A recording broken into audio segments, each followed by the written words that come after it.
안녕하십니까, 신빠입니다. 오늘은 진짜 순종이란 무엇인가에 대해서 받은 지혜를 나누어 보려고 합니다.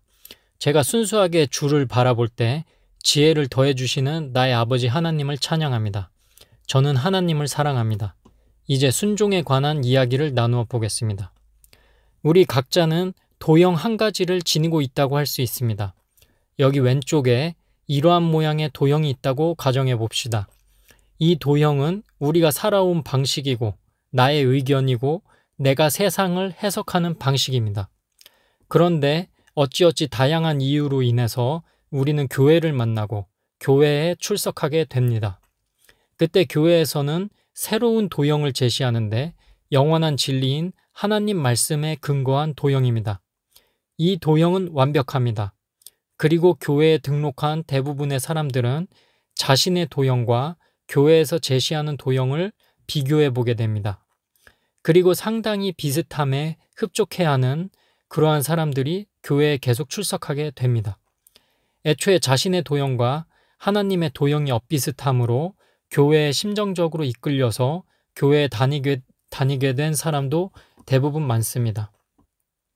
그러나 진짜 크리스천이 되려고 하면 이제부터 문제가 시작됩니다. 애초에 어느 정도 거룩했으며 의로움이 있었고 하나님에 가까웠던 사람은 하나님의 도형과 자신의 도형이 상당히 비슷하므로 큰 무리 없이 장기간 믿음 생활을 유지합니다.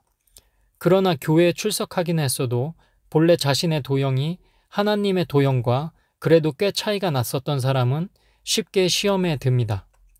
도형에서 하나님의 영역이 아닌데 나의 영역인 곳은 예를 들어 이러한 것입니다. 술, 담배를 하며 방탕한 음행을 하는 것은 기존의 내 도형에는 속했어도 하나님의 도형에는 속하지 않습니다. 그 사람은 결국 자기의 도형을 따라서 교회에 다니지만 술, 담배를 하며 음행하는 삶을 유지하게 됩니다. 그리고 하나님의 도형에는 속하지만 나의 도형에는 속하지 않는 것에는 이러한 것이 있을 수 있습니다. 복음을 들었으면 세상 끝까지 전하라고 하나님은 말씀하셨지만 나는 그 말에 움직이고 싶지 않을 수 있습니다. 바로 옆에 사람에게도 예수의 옛자도 못 꺼내고 전도를 못하고 있는 것입니다. 이런 식으로 교회의 도형과 나의 도형의 간극이 벌어지고 도드라지다 보면 그 사람은 교회 자체를 떠나기도 합니다. 매우 슬픈 일입니다. 그런데 나의 도형과 하나님의 도형이 거의 99% 이상 비슷해서 교회 생활을 잘 수행하였던 그 사람은 과연 안전할까요?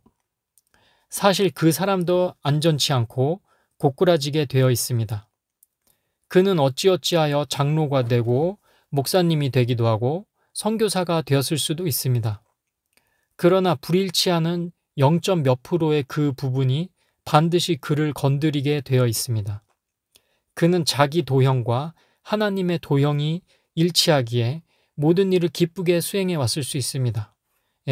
거의 일치하였기 때문에 기쁘게 많은 일을 수행해 왔을 수 있습니다. 그러나 그 0. 몇 프로의 부분을, 그 일치하지 않는 부분을 하나님이 건드리십니다. 아브라함과 이삭의 이야기를 떠올려 봅시다. 하나님은 아브라함에게 이삭을 제물로 바치라고 명령합니다. 그리고 아브라함은 진짜로 아들 이삭을 바치려고 하였습니다. 여러분이 아브라함이 되었다고 상상해 보십시오. 특히 아들이나 딸이 있으신 분들은 그 자녀를 두고 상상해 보십시오.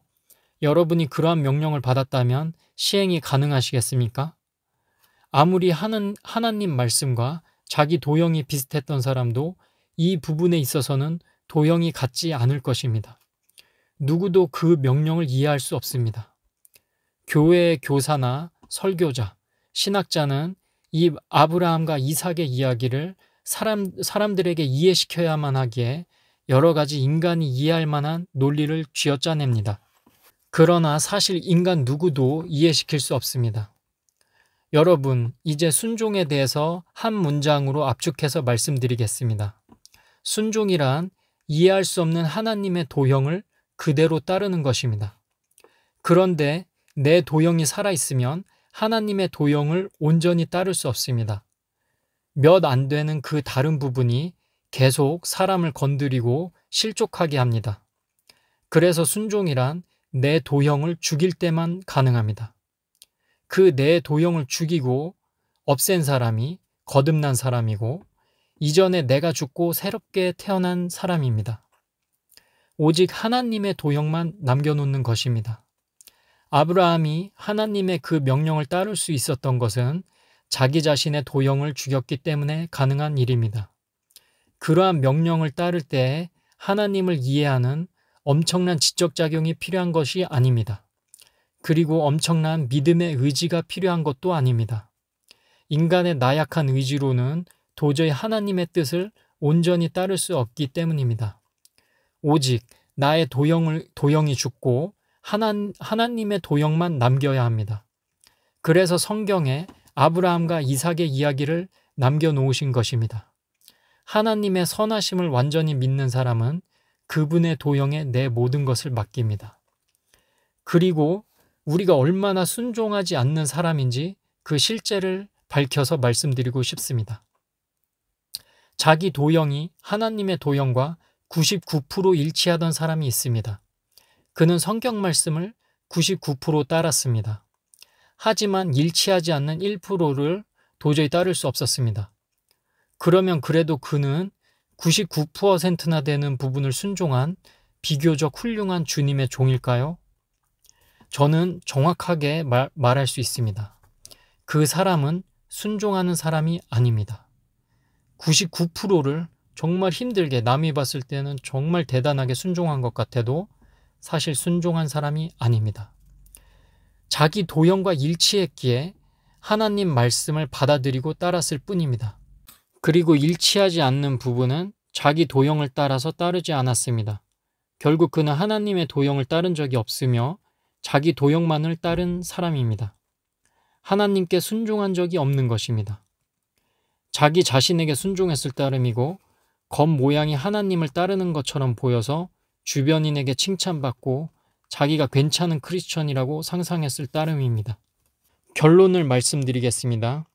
내 도형을 죽이지 않은 사람은 순종할 수 없습니다. 순종이란 내 도형을 죽이고 하나님의 도형만 남긴 사람에게만 가능한 것입니다. 오해는 마십시오. 이것은 행동을 말하는 것이 아닙니다. 하나님만이 진짜로 옳다고 진짜로 인정하는 것입니다. 아브라함이 행동하는 의지를 발휘해서 이삭을 바치려고 한 것이 아닙니다. 그는 하나님과 동행하면서 하나님의 도형만을 남겨놓게 되었고 하나님만이 옳다고 고백하였던 자였던 것입니다. 그래서 아무 말 없이 이삭을 바치는 행동을 하게 되었습니다. 교회에 다니면서도 죄에 빠지는 사람들을 살펴보십시오. 그들은 분명히 하나님의 말씀과 그 옳음을 알면서도 반대의 길로 가는 것처럼 보입니다. 그러나 그들의 잠재의식에는 하나님의 옳음을 알지 몰라도 사실 자기 의견이 옳다고 주장하고 있는 것입니다. 그래서 죄를 옳게 여기고 즐깁니다. 옳지 않다고 생각하면서 즐기는 것 같지만 사실은 옳다고 스스로 주장하고 자기 도형을 없애지 않기에 죄의 길을 가는 것입니다. 그러나 잠재의식의 진리는 사라지지 않을 것이고 그들을 찌를 것입니다. 여러분, 자기 도형을 버립시다. 그리고 진짜 순종의 길로 나아갑시다. 감사합니다.